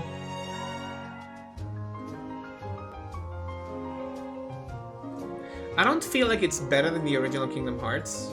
We're gonna bump this one to the -1 so that it's not cluttered. I don't feel like it's better than the... Wait, what are you doing here? Did I? Oh! Oh no, that's Final... That's Final Mix! That's Birth by Sleep Final Mix, that's not 0.2! I did enjoy my time more with it than the original Kingdom Hearts, though. I'm not gonna be mean and put Birth by Sleep -2. No, forget it. Forget it. I'm not gonna. I'm not gonna. It sets... It's like a good prequel. It's like if you got a game and you also got like a comic with little bits and pieces of a story that you're gonna see, with also a couple of explanations on stories that... on one story that takes place before the game itself. And... whew, I don't know. I don't know, I feel like it's fine. I feel like it's a fine game. I feel like it does a commendable job. But I feel like because it's stapled so tightly to the DNA that is Birth by Sleep, I feel like it doesn't go above that threshold. It's nice having the same utility tools like cartwheeling and double flight. Double flight is a bullshitting dog water of an ability. I'm not gonna sugarcoat it. I'm not gonna sugarcoat it. Double flight is a bad ability. But setting that aside, it's still a gorgeous game to look at. It's still a fun game to play. I just don't vibe with it, is all.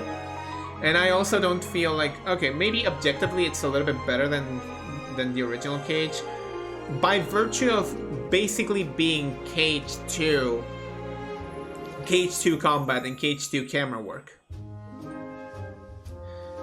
But I don't feel like it's better than the rest of them. Alright. Who is ready for a hot take? Who is ready for a hot take? Because here we're gonna reach our first +1. And that is Kingdom Hearts 3. I like my takes broiling.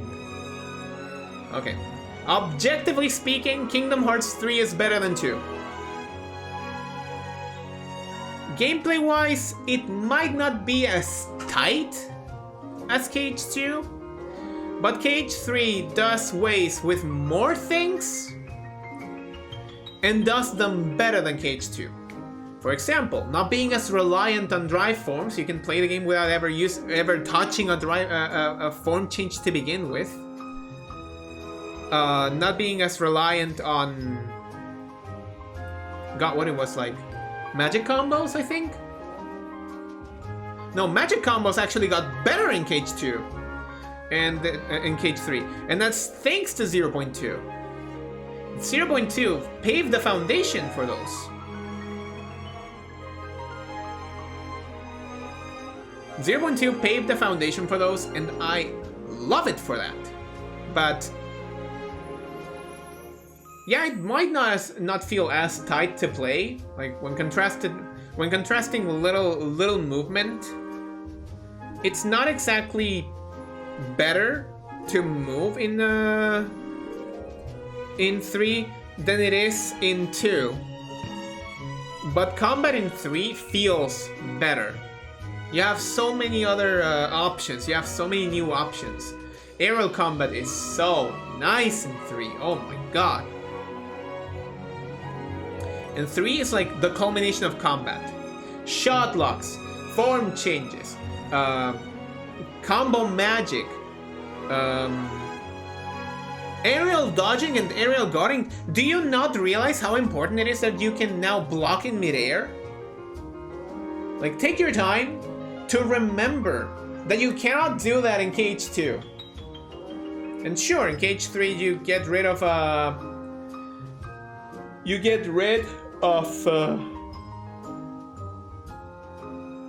aerial dodge in replacement of double flight. A terrible change, mind you.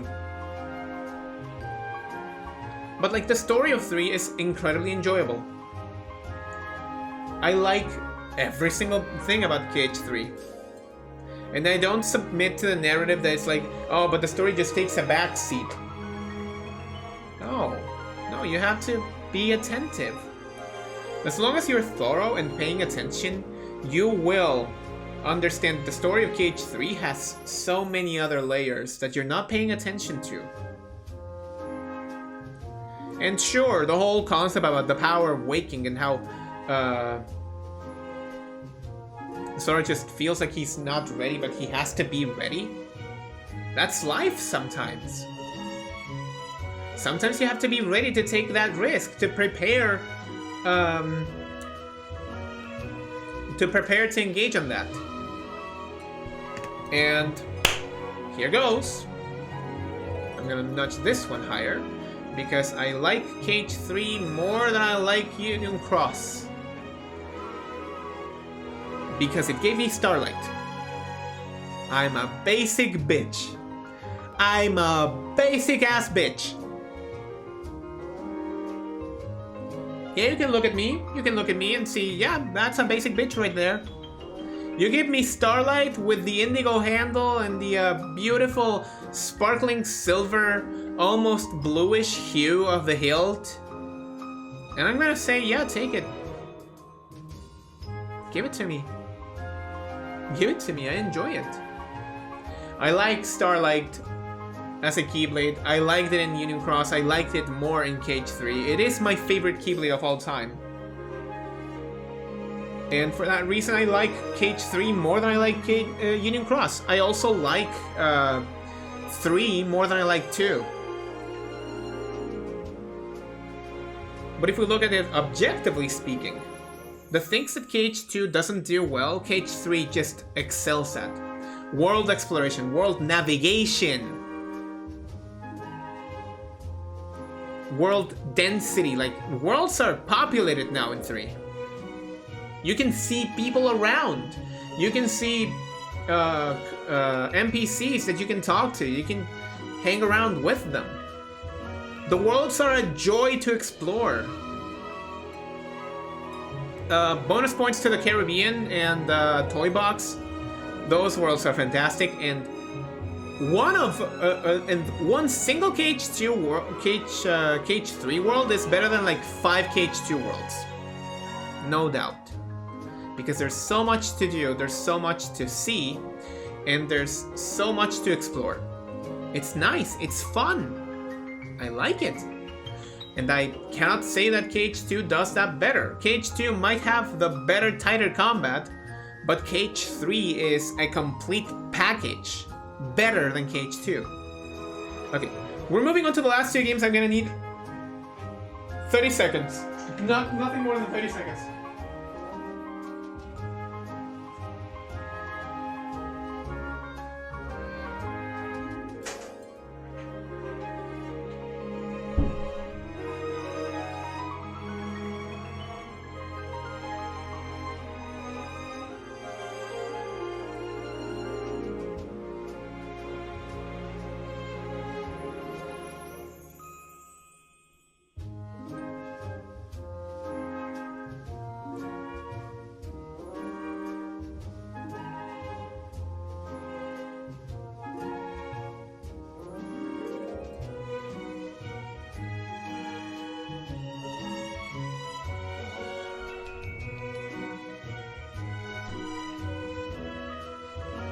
Before we move on to the end of the tier list, I do want to say that I have a very, very particular message at the end. I do have a particular message at the end.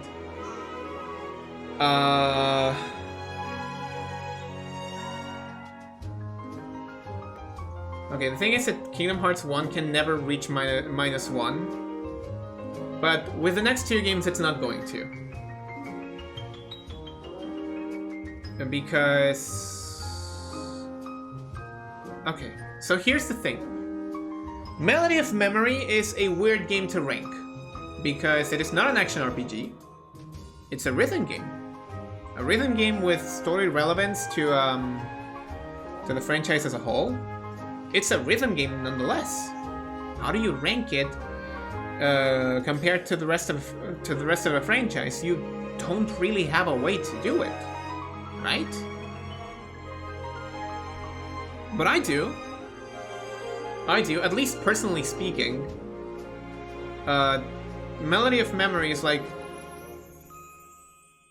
my third favorite game in the franchise. It took me a long time to get to that point where I was like confident in saying that my top 5 is Union Cross. This is, by the way, this is my top 5. This top 5 is not changing ever again. It's Days, Chain of Memories, Melody of Memory, 3, and Union Cross. That's my top 5. That's never going to change. That whole thing is never going to change. It is it's signed in stone. Signed in stone. This is my my Kingdom Hearts top 5.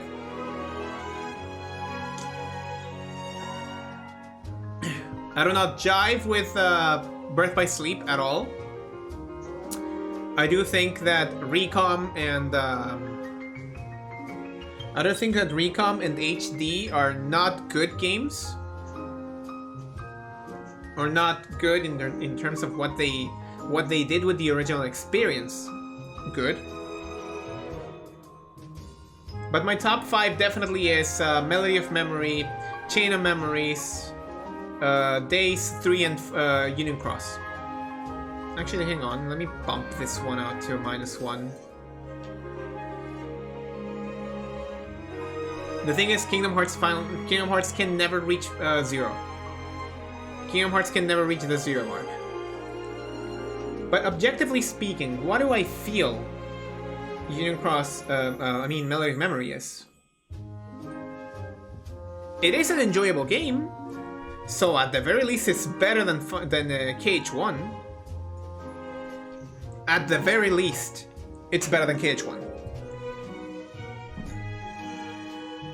Objectively speaking, at the very least, it's better than KH1.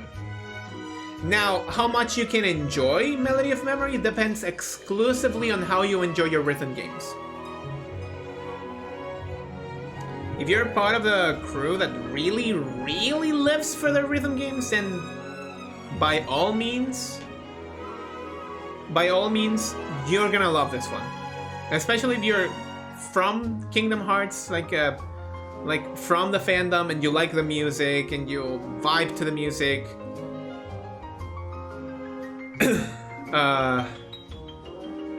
yeah, no, you're gonna like Melody of Memory, but not everyone is like that.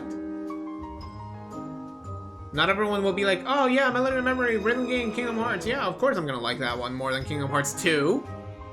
No, that's just me. That's just me. That's literally just me. I'm the bitch that likes Kingdom Hearts 2 less than Melody of Memory. Because I find more enjoyment in Melody of Memory. Because I like rhythm games quite a lot. And, yeah, sorry for being weird, I suppose. But it's just a me thing. It's a me thing. It's a me thing. I like 0.2 less than I do Melody of Memory. But I like Kingdom Hearts 2, but I like Kingdom Hearts Days more than I do Melody of Memory, so there's that. It's a rhythm game. You cannot really rank a rhythm game in contrast to the other plethora of action RPGs, card RPGs, and point and clicks. You cannot. You cannot. Okay, last game. Last game. Last game. We're one game away from all of this. I don't need to tell you that Union Cross Dark Road at now in the story is objectively better than Chain of Memories GBA. Objectively speaking, and speaking only from the perspective of Kingdom Hearts Union Cross Dark Road version 5.0.1, which was the last version of a game that ever made it to online stores, but before it got delisted. Kingdom Hearts Union Cross Dark Road is definitely the offline free experience, and it definitely feels like one. Because it is an auto-clicker. But god damn it if it has one of the best stories of the entire franchise. Ever. Ever. Like, dude. Dude, wake up call. Pa. Wake up. The story of Dark Road is peak. It's good.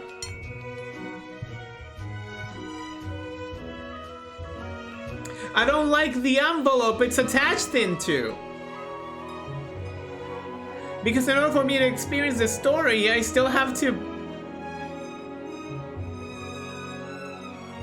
play Union Cross Dark Road. I still have to go through Union Cross Dark Road, and it's maniacal grinding that you can just automate because it is an auto-clicker. There is no combat to be had. There's definitely not combat to be had here. You know?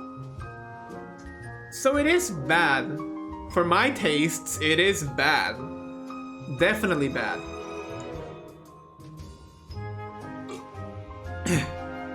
I also don't like what it did to Union Cross in general. Because Dark Road could have been its own SQ.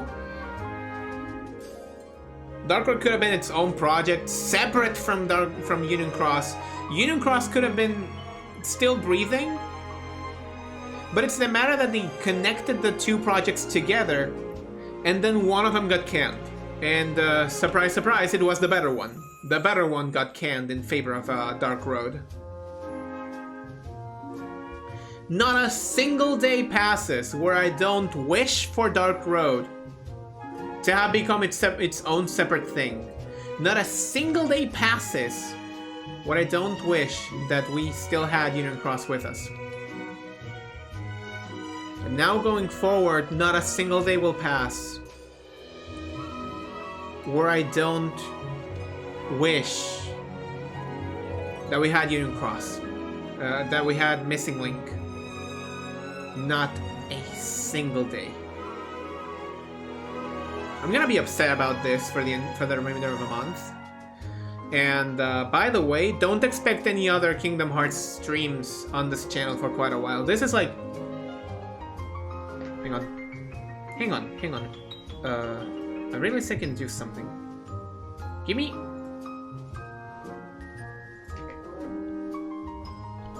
Okay, Twiggy. We're gonna make one quick search. Raindrop distance HD.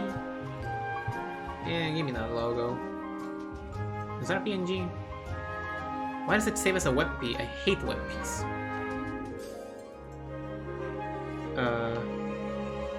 Let's add this additional image here. There we go. That's HD. I'm gonna go see here. Because I realized that I could add the images myself.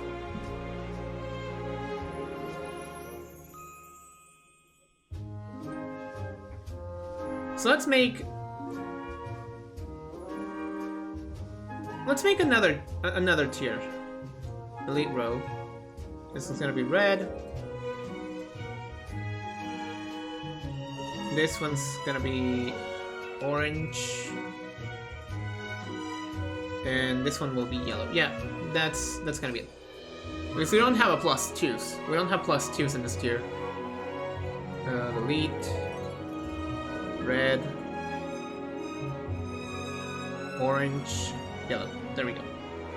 We're gonna rank this one movies. That's right, baby. We're gonna rank the movies. That's right. Let me just bump in Dace's logo one more time. Thank goodness that it takes a web piece. I assume you've all heard the news by now. Shame this happens as I begin to get into the series again. Yeah, it is a shame.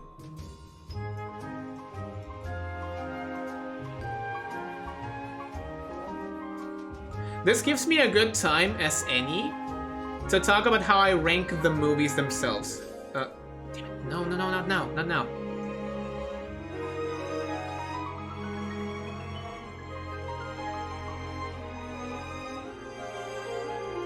Not now. Little did you know, we're gonna start with, evidently, the first Kingdom Hearts. Did you know that you can just watch the entire cutscenes in HD 1.5 plus 2.5 because... And you can just... you can just watch Donald Duck die off camera, shot by Clayton. Because you can do that. It is... it is an absolute trip. Hang on, HD Dream Drop. I feel like it's better than Recom. Objectively speaking, it's on the same level as HD, as 3D. Like, these two are completely exchangeable. Subjectively speaking, never get me near this game again. Please, never get me near this game again.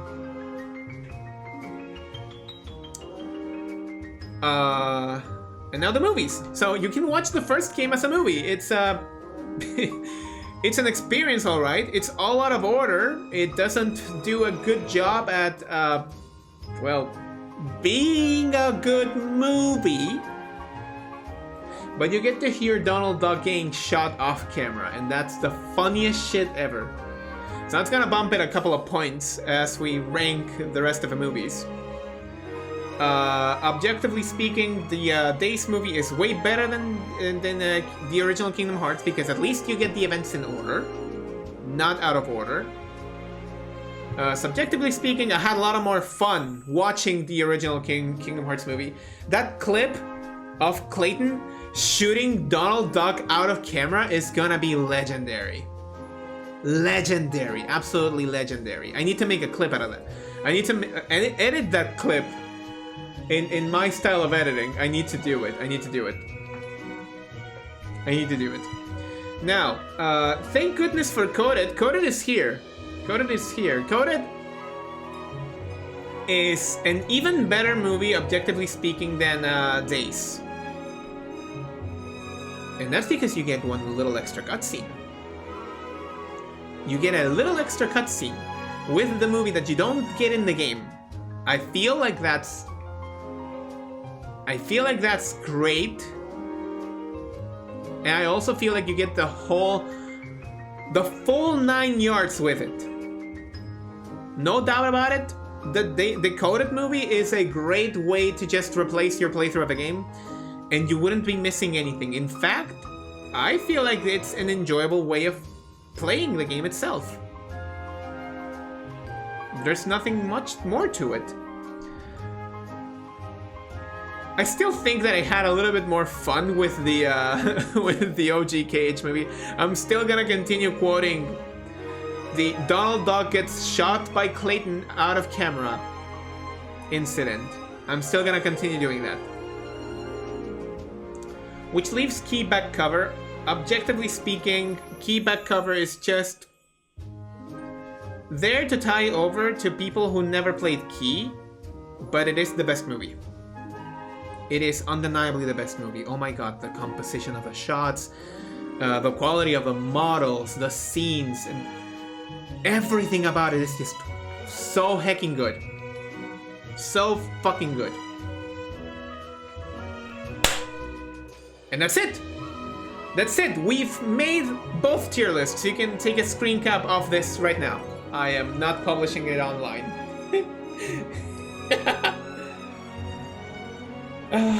Parting words. Don't expect Kingdom Hearts to return to this channel anytime soon. I am not excited at all for Kingdom Hearts 4.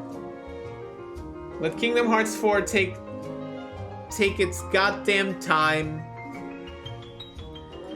I am not looking forward to it in the slightest. I don't want to be done with this franchise. But god damn it. God damn it.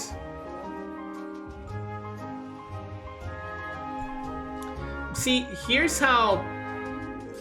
Let's put one more logo in the mix. Oh wait, it's.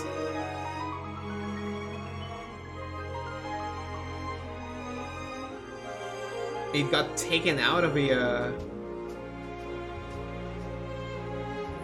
It got taken out of the wiki? What do you. How would you do this?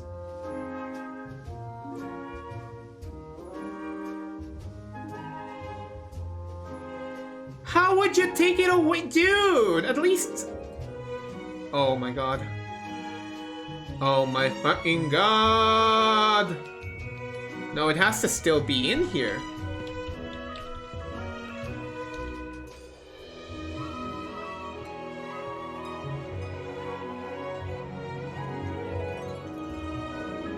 Well, I guess now Missing Link is a game that I'm not gonna be able to play ever.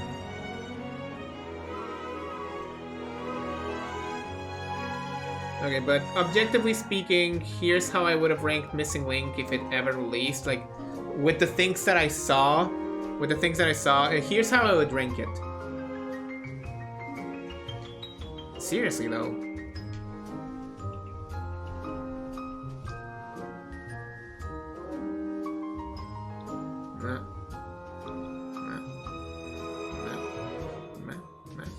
Okay.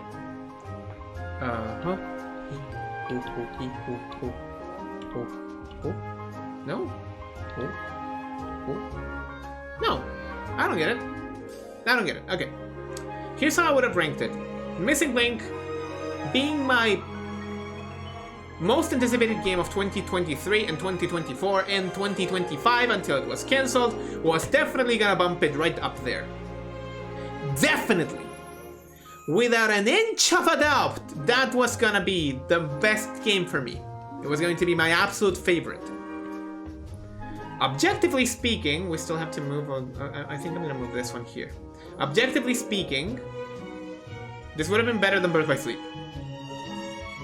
Like, as a full package, as a full game of the deck command variety, with all that it was going to offer, plus all the things that it was going to have in there, it was going to be great. It was going to be great. I'm gonna miss this. I'm gonna miss this layout. Did you people like the layout? Did anyone like the layout? I feel like I worked really hard to make this a good layout. And if anyone liked it, that's good. That's good. That's good. That's good for me. Anyway, later tonight we will have that Fantasian stream. Let's just go back to the model soon for one last time. Later tonight we will have the Fantasian stream that I couldn't do on Monday. Sorry about that. I wasn't feeling too well. But yeah, that's gonna be it for now. We're gonna be returning later tonight. If you want the tiers, I'm gonna post them later on Blue Sky. Don't worry about it. But yeah, until later, I've been Yop. If you're also, like me, lamenting the loss of Missing Link, yeah, keep at it. Keep at it. I hope that you have a better day. I hope that your day improves. In earnest, I say it's not gonna be over. We're probably gonna have more Kingdom Hearts content in the future. But life sucks. And sometimes you have to deal with these little improbable scenarios just taking away things that you like. It's not good, but we do what we can. Whenever possible, we do what we can. I'll see you people tonight for Fantasian. Bye!